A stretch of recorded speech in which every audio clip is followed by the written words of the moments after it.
ورنہ اللہ کی زمین بہت بڑی ہے اور روز اول سے اس ملک سے ہم نے محبت کی ہے. محبت نہیں بلکہ ہم نے اس سے عشق کیا ہے.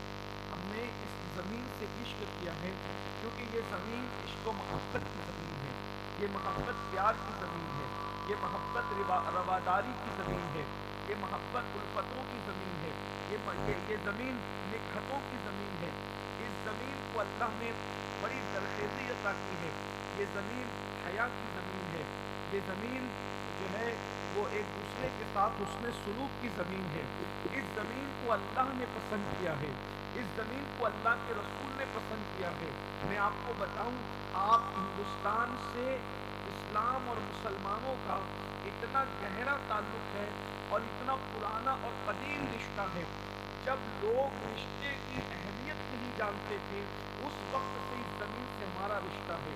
جب لوگ انسانیت سے ناواقف تھے اس وقت سے اس زمین سے ہمارا رشتہ ہے. اس لیے کہ ہم مسلمانوں کا عقیدہ یہ ہے کہ دنیا کا پہلا انسان جسے حضرت آدم علیہ السلام کہتے ہیں وہ سب سے پہلے ہندوستان کی سرزمین پر تشریف لائے.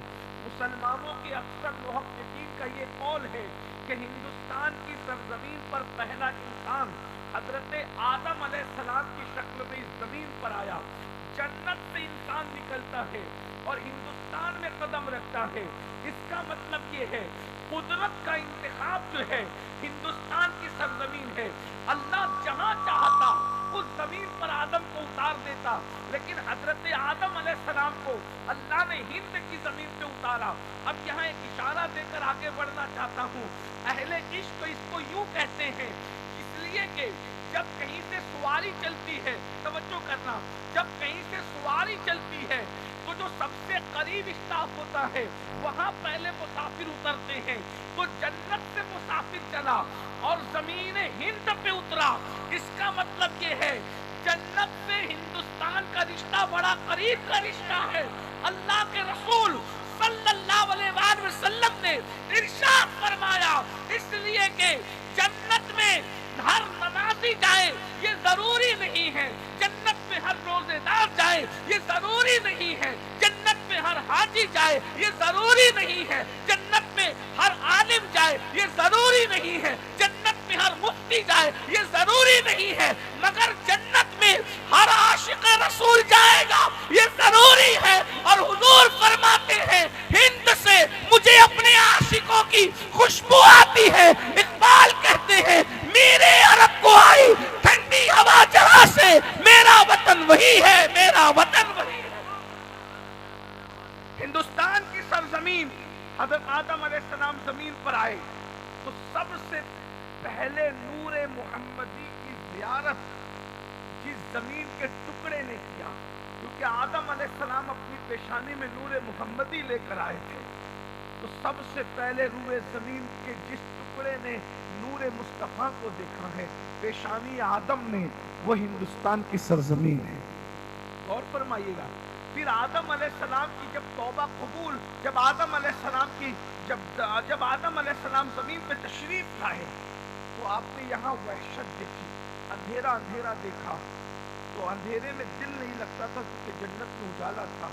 تو اللہ نے حضرت جبریل سے فرمایا کہ جاؤ آدم کے قریب کھڑے ہو کر اذان پڑھو. تو حضرت جبریل نے آدم کے قریب کھڑے ہو کر اذان پڑھی. ابھی یمن، شام اور عرب اذان کے نام سے ناواقف تھے. سب سے پہلی اذان کی آواز اگر کہیں گونجی ہے تو وہ ہندوستان کی سرزمین ہے.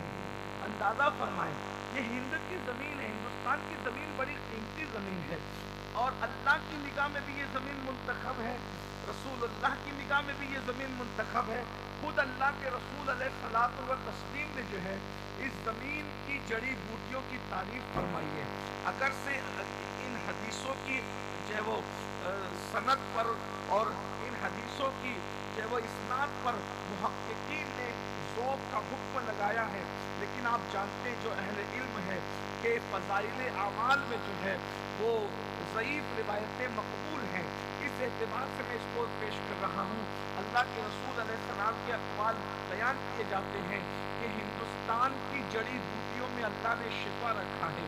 کسی مقام پر ہندوستان کے عود کی तारीफ की गई, किसी मकाम पर हिंदुस्तान की जड़ी बूटियों की तारीफ की गई, किसी मकाम पर हिंदुस्तान की तलवारों की तारीफ की गई, बल्कि सहाबा किराम ने किसी ने कहा अल्लाह के रसूल का चेहरा ऐसा दिखता है जैसे हिंदुस्तान की तलवारें चमकती है। तो हुजूर अलैहिस्सलाम ने इस्लाह फरमाई कि या किसी ने इस्लाह की कि यूं ना कहो कि हिंदुस्तान की तलवार की तरह, बल्कि यूं कहो कि चांद की तरह चेहरा चमकता है, इसलिए कि तलवार में लंबूतरापन होता है और चांद के अंदर गुलाई होती है। अंदाजा फरमाएं तो हिंद अव्वल दिन से निगाहे रसूल में भी है, निगाहे खुदा में भी है।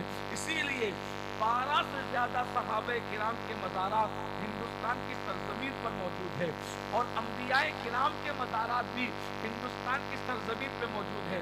तकरीबन 150 किताबों के अंदर ये बात लिखी हुई है कि अल्लाह अकबर, हजरत आदम अलैहिस्सलाम के हकीकी सगे बेटे यानी बिल्कुल करीब के बेटे हजरत सैयदना शीस अलैहिस्सलाम का मज़ार हिंदुस्तान की सरजमीन पर है। 150 किताबों के अंदर ये बात लिखी हुई है। अंदाजा फरमाएं।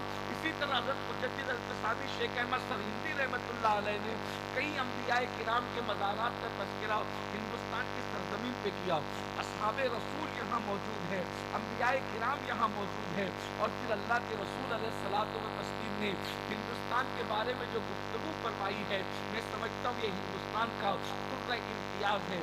इसीलिए सहाबे किराम का यहाँ आना जाना लगा रहा। जो रुक गए वो रुक गए, आने जाने वाले तो बेशुमार है। हज़रत सैयदना तमीम दारी अंसारी रज़ी अल्लाह ताला का मज़ार चेन्नई की सरजमीन पर मौजूद है।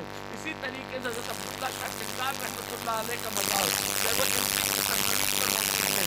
गुजरात में भी कई असहाबे रसूल के मज़ारात मौजूद हैं। कई हिंदुस्तान की सरजमीन जो है आपको पता होना चाहिए। जब अल्लाह के रसूल बैतुल मुक़द्दस की तरफ रुख करके नमाज़ पढ़ते थे तब हिंदुस्तान में इस्लाम आ चुका था। हिंदुस्तान में इस्लाम लाने वाला मोहम्मद आसिफ नहीं है, वो बाद में आया है। हिंदुस्तान में इस्लाम सहाबा किराम लेकर आए थे और उस वक्त लेकर के आए थे जब अभी काबतुल्लाह की तरफ रुख करके नमाज नहीं पढ़ी जा रही थी, बल्कि बैतुल मुक़द्दस की तरफ नमाज पढ़ी जा रही थी। और बैतुल मुक़द्दस की तरफ रुख करके अल्लाह के रसूल अलैहिस्सलाम ने हिजरत के बाद कमोबेश 17 महीने तक नमाज पढ़ी। इसका मतलब ये है कि अभी मदीने मुनव्वरा जाने में 2-5 दिन हुए थे कि हिंदुस्तान की सरजमीन पर इस्लाम आ चुका था। इससे पता चला कि इस्लाम और मुसलमानों का ताल्लुक हिंदुस्तान से बड़ा करीब रहा है। ये बात मैं इसलिए अर्ज करना चाहता हूँ कि अब आगे मुझे जो बात करनी है वो ये है कि हिंदुस्तान में मुसलमान आए, मुसलमान हिंदुस्तान को लूटने के लिए नहीं आए, हिंदुस्तान को मुसलमान सोने की चिड़िया बनाने के लिए आए। मुसलमानों ने हिंदुस्तान को सजाया है, मुसलमानों ने हिंदुस्तान को संवारा है। अगर यकीन नहीं आता, मैं कोई किस्सा वालियत की बात करने नहीं आया, बल्कि मैं आपको अपनी तारीख बताने के लिए आया हूँ। मुसलमानों तुम अपनी तारीख भूल चुके हो। ताजमहल के जरिए से, लाल किला के जरिए से, बुलबुलैया के जरिए से, खूबसूरत इमारतों के जरिए से हिंदुस्तान को मुसलमानों ने सजाया और हिंदुस्तान सोने की चिड़िया कहलाया। कमोबेश 800 साल से ज्यादा इस मुल्क पर मुसलमानों ने हुकूमत की। अल्लाहु अकबर। और इस मुल्क को इतना मजबूत किया, आपको पता होगा अंग्रेजों के हिंदुस्तान आने से पहले, अंग्रेजों के हिंदुस्तान आने से पहले एक एक मुसलमान ताजिर के घर कलकत्ता की सरजमीन पर इतनी दौलत हुआ करती थी कि उसकी दौलत बरतानिया के शाही खजाने में नहीं होती थी। अंदाजा फरमाए, मैं आपको अपनी तारीफ बता रहा हूँ, आपने उन्वान किया है, उस बुनियाद पर मैं आपके सामने तारीफ पेश कर रहा हूँ। और तवज्जो से सुने, मैं समझता हूँ कि शायद ये बातें सुनने की हमारी कौम आती नहीं है, आपको नाराबाजी से ज्यादा शौक है, लेकिन आपने उन्वान किया तो आज सुनिए लीजिए। इंशाअल्लाह फिर कभी गुफ्तगू करेंगे आपके शौक की। आज उन्वान के मुताबिक सुन लें, इसलिए मेरी कोशिश ये होती है कि आप उन्वान देते हो उससे गुफ्तगू करने की कोशिश करता हूँ। अगर कि मैं इतना बासलाहियत नहीं हूँ, लेकिन बहरहाल बहुत ध्यान से सुनिएगा, आपको ये गुफ्तगू काम आएगी। हिंदुस्तान को सजाया, संवारा, हिंदुस्तान को बताया, हिंदुस्तान को मजबूत किया और उसके बाद ये मुल्क को सोने की चिड़िया कहलाया। आप तारीख मान कर देखें, जिन्होंने सोने की चिड़िया बनाया था वो इतने मालदार थे। कलकत्ता के एक एक मुस्लिम ताजिर के खजाने में इतना माल था انگریزوں کی نگاہ ہندوستان پر پڑتی ہے، اور ہندوستان پر پڑنے کے بعد جو ہے پھر وہ دھیرے دھیرے ہندوستان کے اندر ایسٹ انڈیا کمپنی کے ذریعے سے اپنے پنجے کاٹنے لگتے ہیں، اور پھر نتیجہ یہ ہوتا ہے کہ دھیرے دھیرے پورے ملک پر وہ قبضہ کر لیتے ہیں۔ آپ کو میں بتاؤں، ہندوستان کی سرزمین پر انگریزوں نے پہلی مرتبہ کہا تھا کہ آپ سے ہندوستان ہمارا ہے۔ یہ بات یاد رکھنا جوانوں، اچھی طرح یاد رکھنا، یہ لفظ، یہ محاورہ، بلکہ یہ عبارت، یہ فکرہ انہوں نے کب کہا تھا کہ آپ سے ہندوستان ہمارا ہے؟ یہ اپنی خوبصورت تاریخ ہے۔ اللہ اکبر! جب تک ٹیپو سلطان فضل علی زندہ رہے اس وقت تک کے ہندوستان کو ہمارا کہنے کی انگریزوں میں ہمت نہیں ہوئی۔ جس دن ٹیپو سلطان فضل علی کی شہادت ہوئی ہے اس دن انگریزوں نے کہا تھا جب ٹیپو شہید ہو گیا ہے تو آج سے ہندوستان ہمارا ہے۔ اس کا مطلب یہ ہے کہ قبضے میں بھی تم ہی رکاوٹ تھے، قبضے میں بھی تم رکاوٹ بنے ہوئے تھے۔ اللہ اکبر! اور یاد رکھنا مسلمانوں، تمہارے اندر اللہ نے اتنے بہادر اور جلی لوگوں کو پیدا کیا تھا کہ انگریز ان کی آنکھ دلانے کی ہمت نہیں کرتے تھے۔ اور یہ بھی اپنی تاریخ ہے کہ ٹیپو سلطان جس دن شہید ہوئے تھے اس دن ان کے گلے میں جو موتیوں کا ہار تھا اس زمانے میں ان کی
चाहती, अपने बुजुर्गों की जिंदगी भी नहीं पढ़ना चाहती। इंटरनेट और इंटरनेट फिर सीरियल फिल्में इसी में मस्त है। दूसरों से अपनी तारीफ सुन करके गुमराह हो रहे हो।